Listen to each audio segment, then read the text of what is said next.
नमस्कार, मैं कविता प्रस्तुत हूँ भारतवाणी से आपके लिए लेकर महाकवि जयशंकर प्रसाद रचित उनके प्रतिनिधि महाकाव्य कामायनी के श्रद्धा सर्ग की अगली यानी तीसरी कड़ी लेकर। एक लंबे इंतजार के बाद आखिरकार पिछली कड़ी में प्रसाद जी की कामायनी के नायक मनु व नायिका श्रद्धा का साक्षात्कार हो ही गया। हमने सुने उनके परस्पर एक दूसरे से प्रश्न प्रतिप्रश्न व उनके उत्तर। मनु के मन का वो आभास, वो कल्पना कि है कोई कहीं उनके आसपास, उनके जैसा साकार मूर्त रूप उनके सामने थी श्रद्धा। अप्रतिम सौंदर्य की प्रतिमा, सुरों की स्वामिनी। मन में उत्कंठा थी जिसके, एक ललक थी जिसके, कुछ ललित कलाएं सीखने की। खुले उन्मुख आकाश तले स्वच्छंद विचरने वाली, जो निकली थी खोजने भावनाओं के संसार का सबसे उत्तम विचार, हृदय की सत्ता का सत्य। इसी उत्सुकता ने मोड़ दिए थे श्रद्धा के कदम हिमालय की ओर। उसे लगा कि शायद हिमालय अपने भीतर कहीं छिपाए है उनका लक्ष्य। बस यही विचार खींच लाया हिमालय पर, और तभी देखा उन्होंने प्रलय का वो विकराल रूप, जिसे देख विश्रब्ध अकेली भटकती आ मिली अपनी नियति से, मनु से। संभवतः नियति भरना चाहती थी दोनों का एकाकीपन। तपस्वी क्यों हो इतने क्लांत, तपस्वी क्यों हो इतने क्लांत, वेदना का यह कैसा वेग, आह तुम कितने अधिक हताश, बताओ यह कैसा उद्वेग। तपस्वी क्यों हो इतने क्लांत, वेदना का यह कैसा वेग, आह तुम कितने अधिक हताश, बताओ यह कैसा उद्वेग। अपनी कहकर अब श्रद्धा पूछ रही है मनु से कि हे तपस्वी, हे बैरागी, क्यों तुम इतने क्लांत, इतने हताश, इतने हारे हुए से थके उदास नजर आ रहे हो। तुम्हारे हृदय में आखिर कैसा है यह तीव्र वेदना का वेग, एक दुख का तूफान जो दबाए नहीं दब रहा है, जिसका प्रवाह अपनी सीमा तोड़ तुम्हारे मुखमंडल पर झलक आया है। क्यों है इतनी निराशा, इतनी अशांति तुम्हारे भीतर? तुमने जो भी उत्तर दिया है, अपने परिचय में जो भी कहा है, और जो तुम्हारे इस मुखमंडल को देख मैंने भांप लिया है, उसमें एक गहरी पीड़ा की अनुभूति होती है। क्यों तुम जीवन को सकारात्मक दृष्टि से नहीं देखते? आपको याद होगा कि मनु ने जो अपना परिचय दिया था श्रद्धा को, अत्यंत उदासीन सा, एक दिशाहीन भटकते हुए टूटे तारे जैसा अभागा एक जीवन जो व्यर्थ प्रतीत होता था। जीवन के उद्देश्य की गुत्थी सुलझाई नहीं सुलझ रही थी।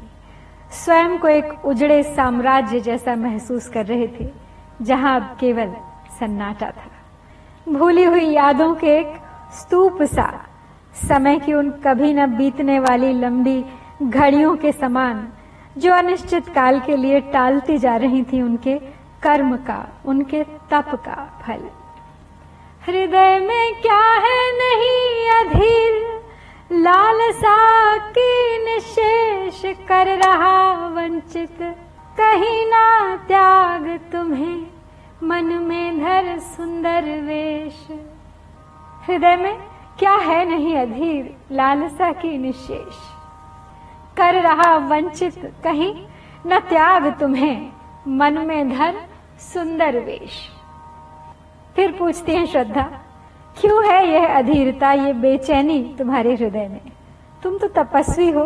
तपस्वी प्रतीक होता है शांति का, ठहराव का।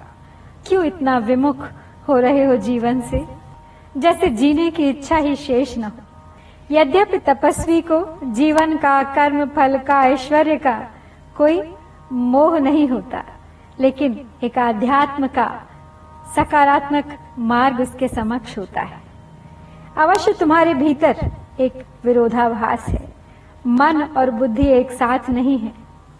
शायद ये तपस्वी का बाना, ये वेश एक मिथ्या है, वास्तविकता नहीं। तुम्हारे मन में अब भी सांसारिक मोह इच्छाएं बाकी हैं, और कहीं ऐसा तो नहीं कि त्याग की भावना कृत्रिम है, बनावटी है और तुम्हें वंचित कर रही है उस सुख से जो तुम पाना चाहते हो। एक सुंदर वेश धरकर तुम्हारे मन में यह भावना घर कर गई है, समा गई है और रोक रही है आगे बढ़कर तुम्हें तुम्हारे अपेक्षित सुखों को गले लगाने से। दुख के डर से तुम अज्ञात जटिलताओं का कर अनुमान, काम से झिझक रहे हो आज, भविष्य से बनकर अनजान।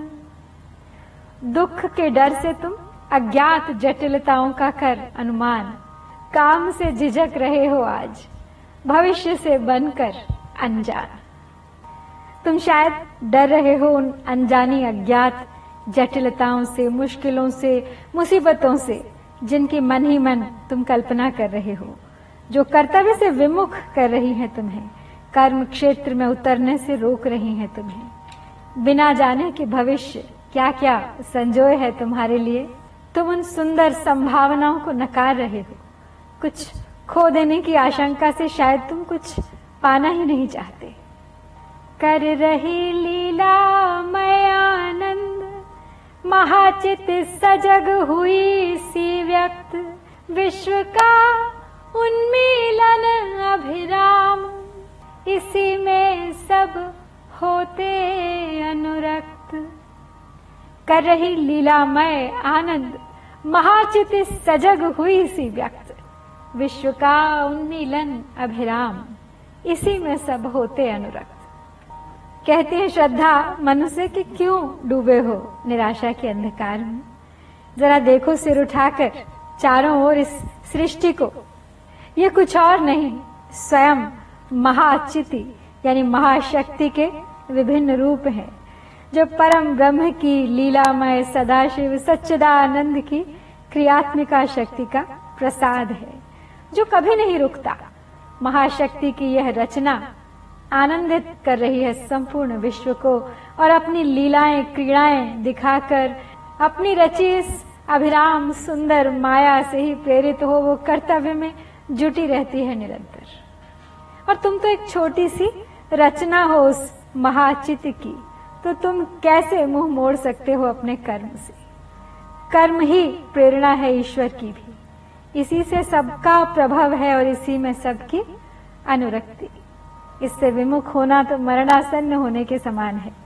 जागो और जगाओ अपने भीतर की महाचित को, प्रेरित करो स्वयं को पुनः कर्म पथ पर।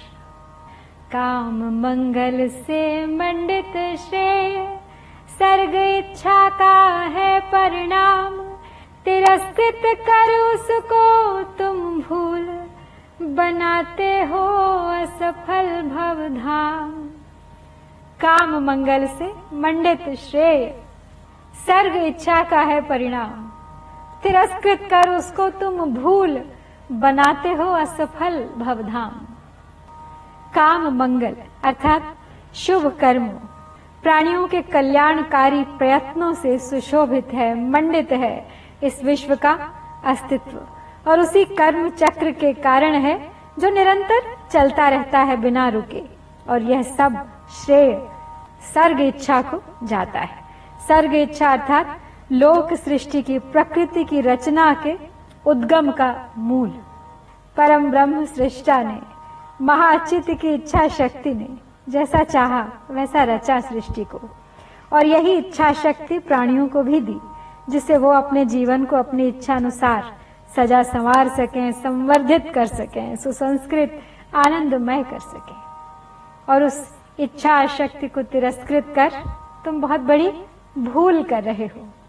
जो तुम्हारा जीवन सफल बना सकती है, उस संकल्प शक्ति की उपेक्षा करके तुम भुला रहे हो अपने होने का कारण, और अपने सांसारिक जीवन इस भवधाम को असफल नाकाम बना रहे हो। ईश्वर की दी हुई शक्ति की अवहेलना है यह। सफलता है केवल कर्मठता में, अपने जीवन को पूर्णता से जीने में, living life to the fullest, to the best of one's ability. दूर कर दो नकारात्मक भावों को, इच्छा रखो मन में, कर्म करो, तभी श्रेय प्राप्त होगा। दुख की पिछली रजनी बीच विकसता सुख का नवल प्रभात, एक पर्दा सा झीना नील छिपाए है जिसमें सुख गात। दुख की पिछली रजनी बीच विकसता सुख का नवल प्रभात, एक पर्दा यह झीना नील छिपाए है जिसमें सुख गात। फिर कहती है, सोचो जरा दिवस रात्रि के पुनरावर्तन चक्र के बारे में। अनंत काल से चल रहा है जो दुखों भरी काली अंधेरी रात ने, पिछली बीती हुई रात ने सदा अपने स्थान पर एक सुखमय नवीन प्रभात को स्थान दिया है। उषा छिपी रहती है अंधकार के झीने पर्दे के पीछे, लेकिन हमें दिखाई नहीं देती। हमें दिखाई देता है तो मात्र अंधेरा, लेकिन वो पीछे छुपी कहीं से हमें देखती रहती है और हमारे लिए अगली सुबह के नए सुनहले सपने बुनती रहती है। और अपने उन सुनहले तीरों से अंधकार को छेद कर वो सदा सृष्टि को बार बार हर बार प्रकाशित करती है। तो तुम्हें क्यों लगता है कि तुम्हारे जीवन का अंधकार कभी नहीं मिटने वाला है? अनिश्चित काल के लिए टल गई हैं तुम्हारी खुशियां, तुम्हारे सांसारिक सुख। आसमान तो एक पतला सा झीना सा नीला पर्दा है, जिसके एक ओर सुख है तो दूसरी ओर दुख, एक ओर रात्रि है तो दूसरी ओर प्रभात। इस सतरंगी सृष्टि के सब रूप, सब ऋतुकाल यही हैं, पर्दे के पीछे छिपे हुए। बस सूत्रधार के निर्देश पर जीवन के मंच पर अपने पदार्पण की प्रतीक्षा कर रहे हैं। जिसे तुम समझे हो अभिशाप, जगत की ज्वालाओं का मूल, ईश का वह रहस्य वरदान, कभी मत इसको जाओ भूल। जिसे तुम समझे हो अभिशाप, जगत की ज्वालाओं का मूल, ईश का वह रहस्य वरदान, कभी मत इसको जाओ भूल। अपने वर्तमान को, उस प्रलय को, उस विनाश को, अपने जीवन के इस काल को तुम एक अभिशाप, एक अमंगल समझ रहे हो। जिस दुख को तुम संसार की सारी ज्वालाओं का, विपत्तियों का मूल मानते हो, वह तुम्हारी इस मनोदशा से ही प्रेरित है, क्योंकि वास्तव में वह ऐसी नहीं है। वास्तव में यह तो सृष्टि के रचनाकार का रचा हुआ एक विधान है, ईश्वर का दिया हुआ एक रहस्यमय वरदान है, एक उपहार है, एक आशीर्वाद है, और इसे ऐसे ही होना है।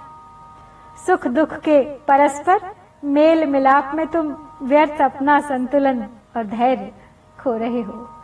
मत भूलो कि यह शाश्वत सत्य है। रात्रि न हो तो दिवस महत्वहीन है, और दुख न हो तो सुख की इच्छा कौन करेगा। विषमता की पीड़ा से व्यक्त हो रहा स्पंदित विश्व महान, यही सुख दुख विकास का सत्य, यही भूमा का मधुमय दान। विषमता की पीड़ा से व्यक्त हो रहा स्पंदित विश्व महान, यही सुख दुख विकास का सत्य, यही भूमा का मधुमय दान। श्रद्धा आगे कहती है कि विषमता में, विविधता में, असमानता में ही एकात्म छिपा हुआ है। श्रद्धा की ये सब बातें इस बात का प्रमाण है कि उन्होंने अपने जीवन को सचमुच एक खोज बना लिया है। जो विषमता, जो कठिनाइयां एक संकट को, एक पीड़ा को जन्म देती प्रतीत होती हैं, वास्तव में वही इस विश्व को स्पंदित कर रही हैं, जीवंत कर रही हैं। यह सम विषम का चक्र ही सृष्टि का नियम है, और हर प्राणी इस नियम से बद्ध है, तोड़ नहीं सकता इस चक्र को।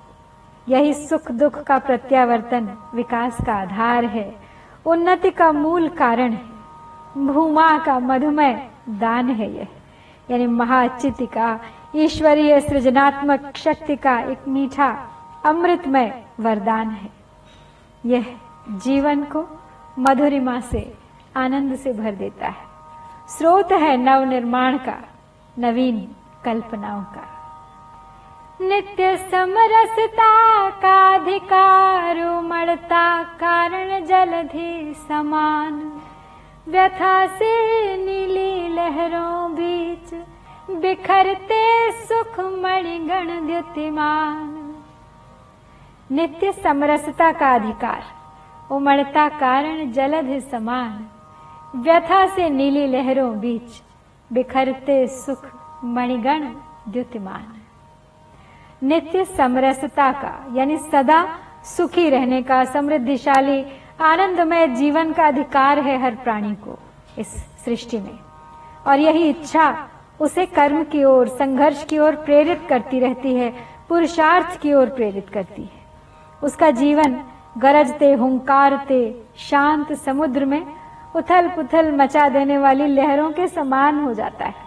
जैसे ज्वार भाटे के, चक्रवात आदि के बाद, तूफानों के बाद समुद्र अपनी नीली लहरों के बीच छिपे अपने भीतर के रत्नों को बाहर निकाल कर इधर उधर बिखेर देता है, वैसे ही एक व्यथित प्राणी दुख के समय भूल जाता है अपना सुखमय अतीत। नवीन सुख को वो अपने पास आने से बाधित करता है, डूबा रहना चाहता है वेदना में, एक सेल्फ पिटी की मानसिक अवस्था में आ जाता है, नकारता है नवीन आशाओं को। संघर्ष की वेदना अस्त व्यस्त कर देती है उसके सुख के अनमोल क्षणों को, और वो आगे बढ़कर उन्हें बटोरने के स्थान पर उन्हें खुद से और दूर कर देना चाहता है। और शायद तुम यही कर रहे हो। नए रस घोलो अपने जीवन में, सकारात्मक बनो। जीवन सदा एक सा नहीं रहेगा। अक्सर ऐसा होता है हमारे साथ, जब हमें अपने जीवन में बहुत सारा सुख और बहुत सारी इच्छाएं अचानक पूर्ण होती दिखाई देने लगती हैं, तो ऐसा लगता है कि ये स्वप्न तो नहीं, कहीं ये टूट तो नहीं जाएगा। उन्हें हम स्वीकारना नहीं चाहते, उन्हें अपने से हम दूर कर देना चाहते हैं कि शायद ये मेरे लिए नहीं है। शायद ऐसा ही मनु के साथ भी हो रहा है। श्रद्धा के आने से अचानक उनकी वो मन में दबी हुई इच्छा पूर्ण तो हुई है, लेकिन क्योंकि प्रलय देखा है उन्होंने, अपने से सब कुछ छिनते देखा है उन्होंने, तो अब वो कुछ और ऐसा नहीं करना चाहते जिसे पाकर वो खुश हो जाएं और फिर वो एक दिन उनसे छिन जाए और फिर से लौट आए वो अवसाद। लगे कहने मन सहित विषाद, मधुर मारुत से ये उच्छ्वास, अधिक उत्साह तरंग अबाध, उठाते मानस में सविलास। लगे कहने मन सहित विषाद, मधुर मारुत से ये उच्छ्वास, अधिक उत्साह तरंग अबाध, उठाते मानस में सविलास। श्रद्धा के बार बार समझाने पर भी मनु का विषाद कम नहीं हुआ था। कह उठते हैं खिन्न मन से एक गहरी लंबी सांस लेकर कि तुम्हारी सारी बातें बहुत सुंदर हैं, सुखद हैं, बिल्कुल हवा के मीठे ठंडे झोंकों के समान, जो मेरी उद्विग्नता के ज्वालामुखी पर अपनी शीतलता की ठंडी फुहारें बिखेर रहे हैं। जैसे तेज हवा किसी सरोवर में लहरों का संचार करती है, उसी प्रकार तुम्हारी बातें मेरे मन में उत्साह का, सुख का, विलास का संचार कर रही हैं, एक जोश भर रही हैं मेरे भीतर। लेकिन यह अस्थाई है, मनु के मन की गहराई तक शायद नहीं पहुंच रहा है श्रद्धा का संदेश। किंतु जीवन कितना निरुपाय, लिया है देख नहीं संदेह, निराशा है जिसका कारण, सफलता का वह कल्पित गेह। किंतु जीवन कितना निरुपाय, लिया है देख नहीं संदेह, निराशा है जिसका कारण, सफलता का वह कल्पित गेह। आगे कहते हैं मनु कि मैंने अपनी इस मनस्थिति के साथ इतना अधिक समय व्यतीत किया है कि यह मेरा स्वभाव बन गई है। अब जान लिया है मैंने कि मेरा जीवन निरुपाय है, कितना भी परिश्रम कर लूं कुछ फल नहीं मिलने वाला है। एक पहेली, एक रहस्य है जिसका कोई हल नहीं है। मुझे अब कोई संदेह, कोई शक नहीं है कि सफलता मात्र एक कल्पित भाव है, एक कल्पना का घर है। जीवन की पूर्णता, सफलता एक सुख स्वप्न मात्र है, क्षण भंगुर। शेष जीवन तो प्राणी सफलता की मृग तृष्णा के पीछे ही भागता रहता है और जिसका अंत केवल हताशा है। कहा आगंतुक ने सस्नेह, अरे तुम इतने हुए अधीर, हार बैठे जीवन का दाव, जीतते मर कर जिसको वीर। कहा आगंतुक ने सस्नेह, अरे तुम इतने हुए अधीर, हार बैठे जीवन का दाव, जीतते मर कर जिसको वीर। आगंतुक यानी श्रद्धा, तो मन की खिन्नता, नैराश्य श्रद्धा के सकारात्मक प्रसन्न चित्त व्यक्तित्व को प्रभावित नहीं कर सका।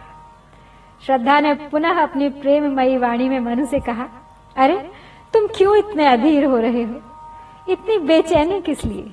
जीवन अभी समाप्त नहीं हुआ है और तुम अभी से हार मान बैठे हो। जीवन का दांव हार रहे हो, उसे पूर्णतः खेले बिना। जिंदगी की जिस बाजी को जाबाज साहसी जान पर खेल कर भी, मर कर भी जीत लेते हैं, उसे तुम अभी से हाथ पे हाथ धरकर चुपचाप बैठ खो देना चाहते हो। तुम्हें जो सृजन करना है वह यूं डर कर हताश होकर नहीं हो सकता। लड़ना होगा तुम्हें अपने डर से, सामना करना होगा अपने नैराश्य का और प्रकाश भरना होगा अपने भीतर। उस अंधकार को निकाल बाहर फेंकना होगा। एक आशा की किरण अपने मन मंदिर में जलानी होगी। तप नहीं केवल जीवन सत्य, करुण यह क्षणिक दीन अवसाद, तरल आकांक्षा से है भरा, सो रहा आशा का आह्लाद।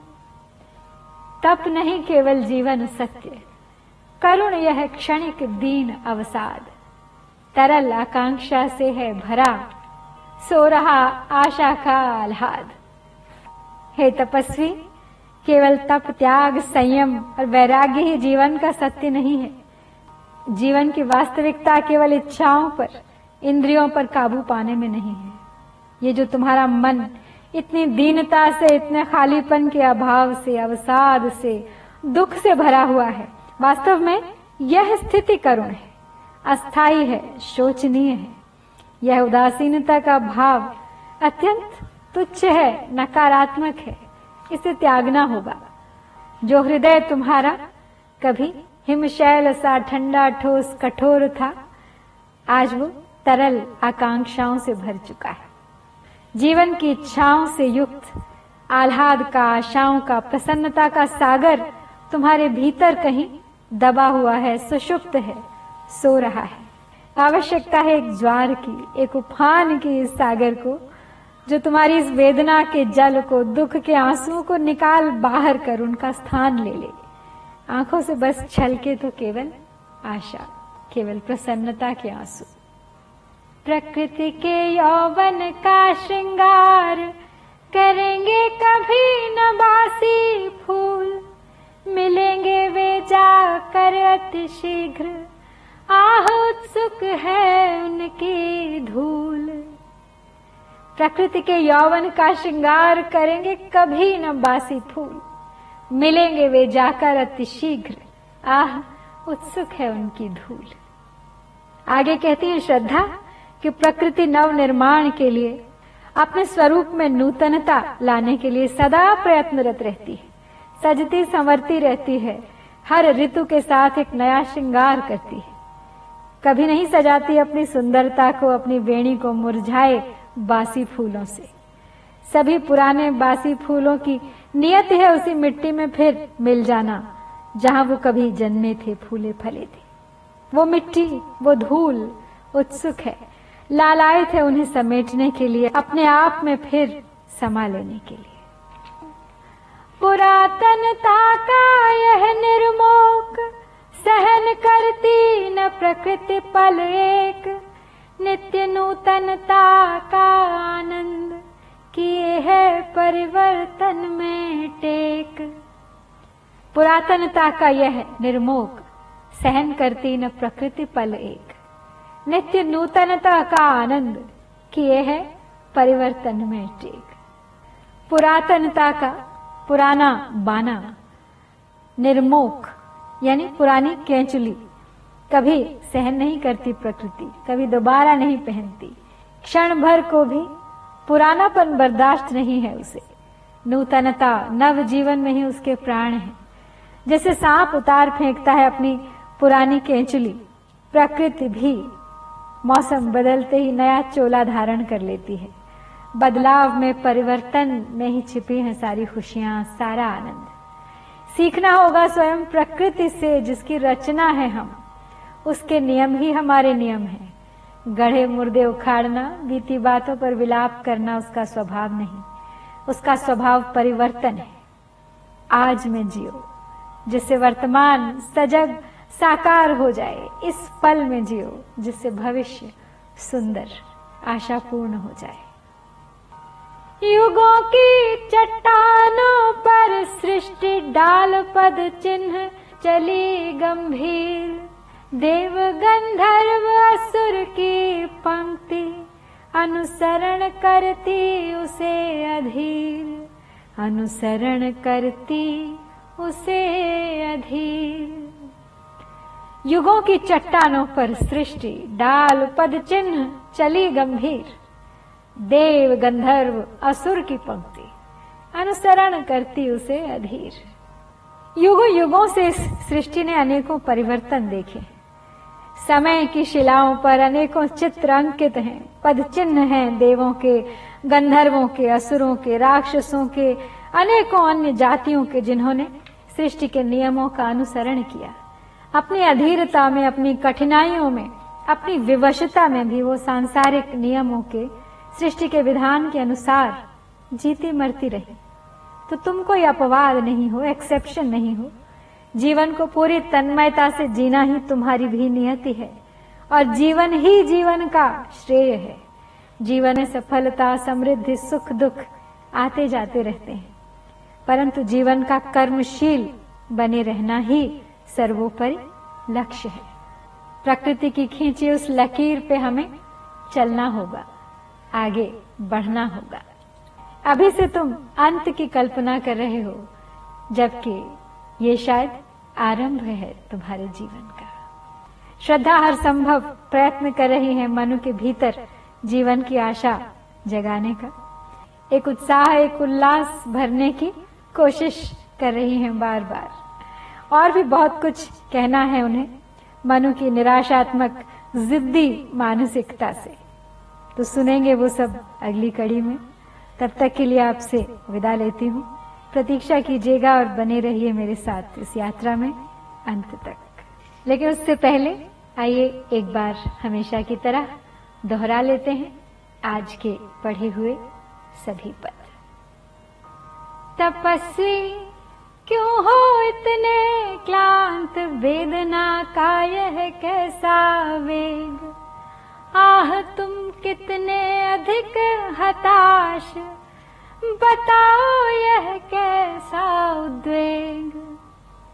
हृदय में क्या है नहीं अधीर लालसा की निशेष, कर रहा वंचित कहीं न त्याग तुम्हें, मन में धर सुंदर वेश। दुख के डर से तुम अज्ञात जटिलताओं का कर अनुमान, काम से झिझक रहे हो आज, भविष्य से बनकर अनजान। कर रही लीलामय आनंद, महाचित सजग हुई सी व्यक्त, विश्व का उन्मीलन अभिराम, इसी में सब होते अनुरक्त। काम मंगल से मंडित श्रेय, सर्ग इच्छा का है परिणाम। तिरस्कृत कर उसको तुम भूल, बनाते हो असफल भवधाम। दुख की पिछली रजनी बीच, विकसता सुख का नवल प्रभात। एक पर्दा यह झीना नील छिपाए है, जिसमें सुख गात। जिसे तुम समझे हो अभिशाप, जगत की ज्वालाओं का मूल। ईश का वह रहस्य वरदान, कभी मत इसको जाओ भूल। विषमता की पीड़ा से व्यक्त हो रहा स्पंदित विश्व महान। यही दुख सुख विकास का सत्य, यही भूमा का मधुमय दान। नित्य समरसता का अधिकार, उमड़ता कारण जलधि समान। व्यथा से नीली लहरों बीच, बिखरते सुख मणिमय द्युतिमान। लगे कहने मनु सहित विषाद, मधुर मारुत से ये उच्छ्वास। अधिक उत्साह तरंग अबाध, उठाते मानस में सविलास। किंतु जीवन कितना निरुपाय लिया है देख, नहीं संदेह। निराशा है जिसका कारण, सफलता का वह कल्पित गेह। कहा आगंतुक ने सस्नेह, अरे तुम इतने हुए अधीर। हार बैठे जीवन का दाव, जीतते मर कर जिसको वीर। तप नहीं केवल जीवन सत्य, करुण यह क्षणिक दीन अवसाद। तरल आकांक्षा से है भरा, सो रहा आशा का आह्लाद।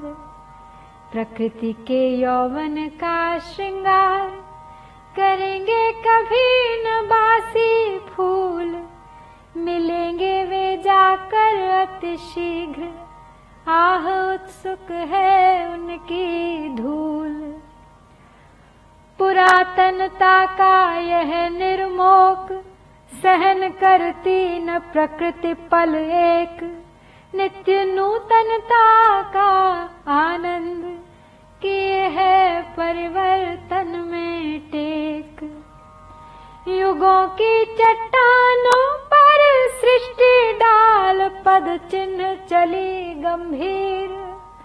देव गंधर्व असुर की पंक्ति, अनुसरण करती उसे अधीर। देव गंधर्व असुर की पंक्ति, अनुसरण करती उसे अधीर। नमस्कार, जय शंकर, जय भारत।